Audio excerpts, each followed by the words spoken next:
আজ আমি আপনাদের সাথে শেয়ার করব একটি অসাধারণ সুন্দর বেবি ড্রেস ফ্রকের কাটিং ও সেলাই। তাই ভিডিওটা স্কিপ না করে শেষ পর্যন্ত দেখার অনুরোধ রইল।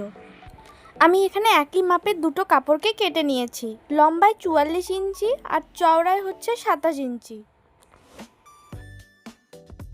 উপরের দিকে আমি 2 ইঞ্চি ছেড়ে দিয়ে 1.5 ইঞ্চি করে দাগ টেনে নেব।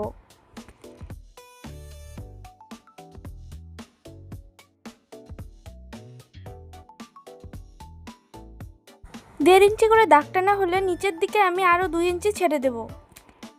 এবার আমি 1.5 ইঞ্চির দাগগুলোতে কেচি দিয়ে একটু কেটে চিহ্ন করে নেব।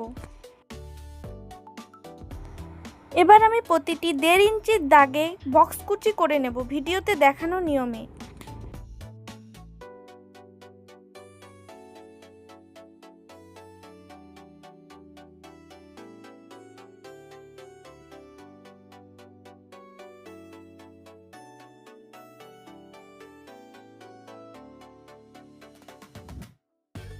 বক্স কুচি করা হয়ে গেলে এবার কুচিগুলোকে সমান করে টেনে নিয়ে 3 ইঞ্চি দাগ দিয়ে দুটো আমি সেলাই মেরে দেব।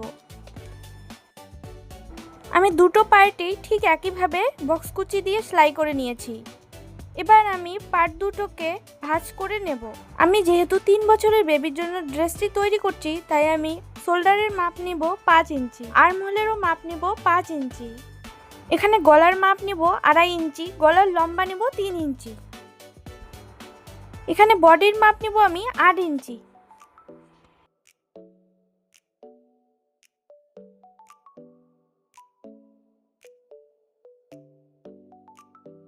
এবার দাগ বরাবর আমি কাটিং করে নেব।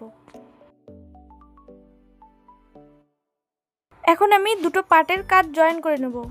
গলার পট্টির কাপড়টি আমি এক ভাঁজ দিয়ে সেলাই করে নিয়েছি। এবার ভিডিওতে দেখানো নিয়মে আমি গলার পট্টিটি সেলাই করে নেব।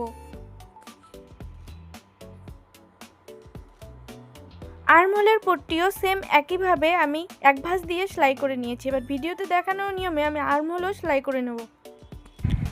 এবার জামাটি ভালো দিক করে ভিডিওতে দেখানো নিয়মে গলার পট্টি আর আর্মহোলের পট্টিটা সেলাই করে নেব।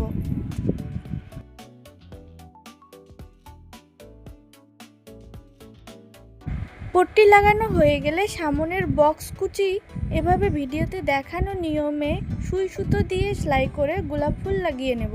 আপনারা চাইলে এখানে যে কোনো ফুলও লাগাতে পারেন, এমনকি পুঁতিও লাগিয়ে নিতে পারেন।